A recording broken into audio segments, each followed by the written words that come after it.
안녕하십니까. 아프신마취의 닥터존 김준영입니다. 네, 드디어 2023년 새해가 됐습니다. 이 새해가 되면 누구나 다 기대에 차 있죠. 우리 가족이 좀 건강했으면 좋겠다. 내가 돈을 좀 많이 벌었으면 좋겠다. 이런 기대들이 있으실 텐데요. 많은 소원들 중에 사실 건강이 가장 첫 번째이지 않겠습니까?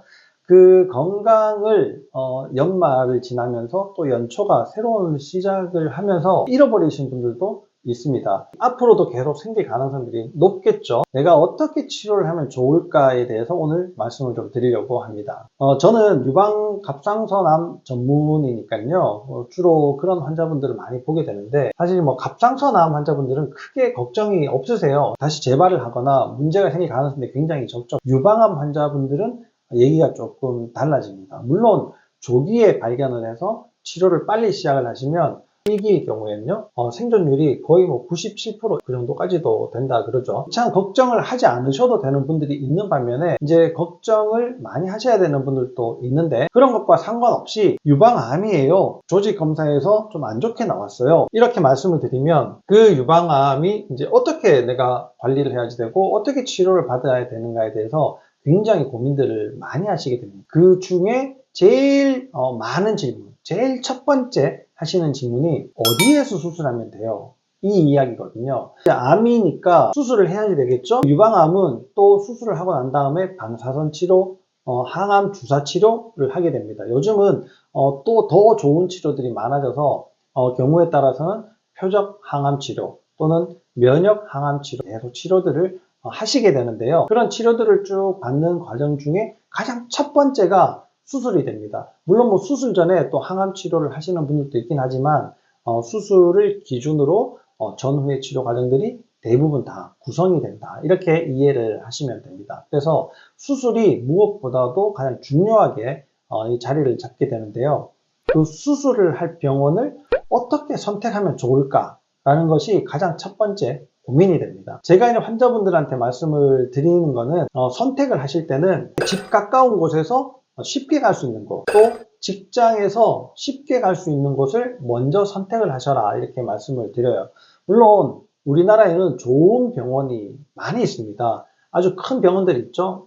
여러 큰 병원들이 있는데 도대체 어디에서 수술하면 될까? 굉장히 이제 당황해 하시는 분들이 있으신데 예를 들면 이런 거예요. 송파구에 사시는 분이 아산병원을 선택하기보다는 그래도 암이니까 우리나라 최고의 암 수술은 국립암센터지 해서 일산까지 다니시게 되는 그런 이제 이상한 일들을 또 선택을 하시게 되거든요.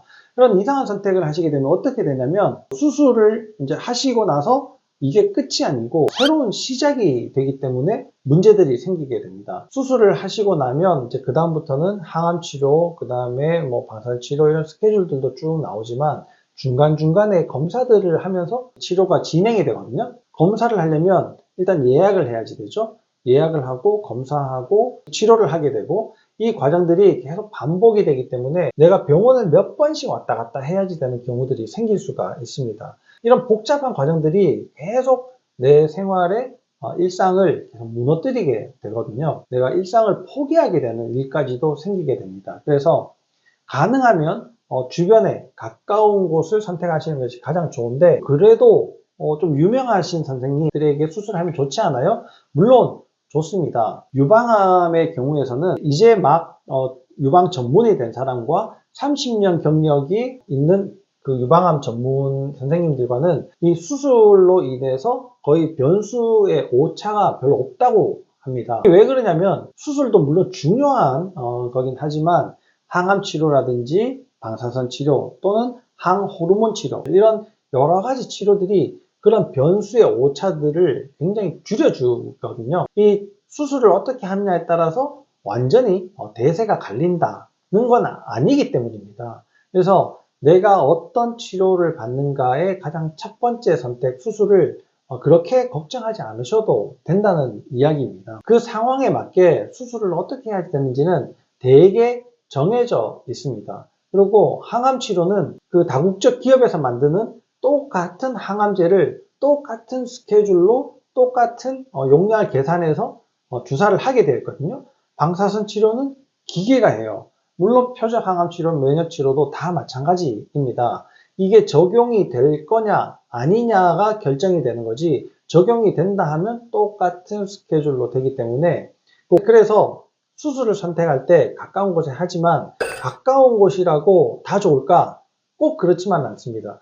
그것보다 더 중요한 것은 내가 이 수술을 담당하고 있는 선생님과 궁합이 잘 맞느냐가 굉장히 중요합니다. 제가 이제 궁합 이야기를 하니까 좀 이상하게 들리실 수도 있는데요. 이 궁합이라는 것은 이 세 개의 궁합이 잘 맞아야 됩니다. 어떻게 궁합이 맞아야 되냐? 환자와 보호자와 그 다음에 의사의 궁합이 잘 맞을 때 내가 치료를 앞으로 계속 크게 문제없이 무난하게 잘 이끌어 나갈 수가 있다는 얘기죠. 의사분들 딱 만났을 때 왜 처음에는 이게 굉장히 좀 권위적이고 딱딱하고, 이게 질문하면 좀 야단맞을 것 같고, 뭔가 하라고 했는데 잘 못했으면 이게 굉장히 좀 걱정되고, 이런 의사분들하고 이제 치료를 시작하시게 되면요, 약간 좀 당황스러운 일들이 많이 생기게 됩니다. 그런 분들을 선택하시기보다는 내가 조금 더 편안하고 이분을 좀 믿을 수 있고 이분이 뭐라고 얘기해도 잘 따라갈 수 있는 의사 선생님을 교수님을 선택을 하시면 여러분들 치료에 굉장히 큰 도움이 됩니다. 수술을 하고 난 다음에 항암 치료를 하는데 짧게는 3개월에서 6개월 정도, 조금 길게는 1년 반 정도의 시간이 걸리게 되는데요. 이 치료가 끝나고 난 다음에도 5년이 될 때까지 잘 버텨낼 수 있는 시간을 여러분들이 확보를 하셔야 암이 생길 확률이 뚝 떨어지게 되는 거거든요. 암이라는 게 재발을 하고 전이가 되고 하는 게 특징이기 때문에 전이되지 않도록, 재발되지 않도록 관리하는 것이 무엇보다도 중요한데, 그 역할에 환자 본인이 열심히 노력하시는 것도 중요하지만 의사가 옆에서 도와주는 것, 보호자가 옆에서 지지해 주는 것도 매우 중요하기 때문입니다. 이 세 명의 궁합이 잘 맞을 때 여러분들이 암을 잘 이겨내실 수가 있게 됩니다. 내가 치료를 어떻게 해야 되겠다, 수술을 어떻게 해야지 되겠다, 이렇게 결정을 하실 때는 항상 진단을 받으신 다음에 몇 군데의 병원, 그러니까 내가 집에서 가까운 병원 또는 직장에서 쉽게 다닐 수 있는 병원을 선택을 하셔가지고 예약을 동시에 몇 군데를 해보세요. 그리고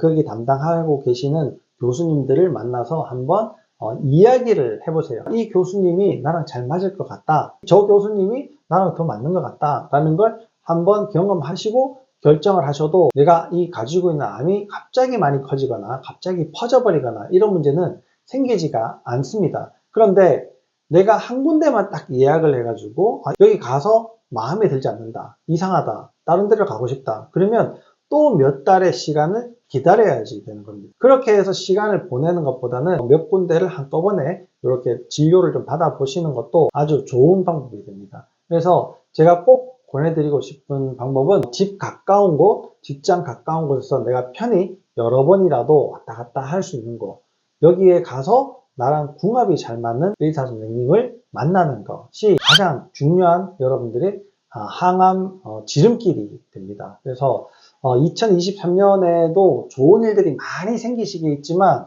시작이 잘못됐다 그래서 끝이 잘못되리라는 법은 없지 않습니까? 이 끝을 잘 만들기 위한 그 첫 번째 선택, 유방암이 생겼다 하더라도 내가 잘 이겨낼 수 있는 수술을 어디에서 할까를 결정하시는데, 오늘 이 영상이 여러분들에게 많은 도움이 됐으면 좋겠습니다. 이 영상이 도움이 되셨으면 좋아요, 구독, 댓글 꼭 부탁드립니다. 감사합니다.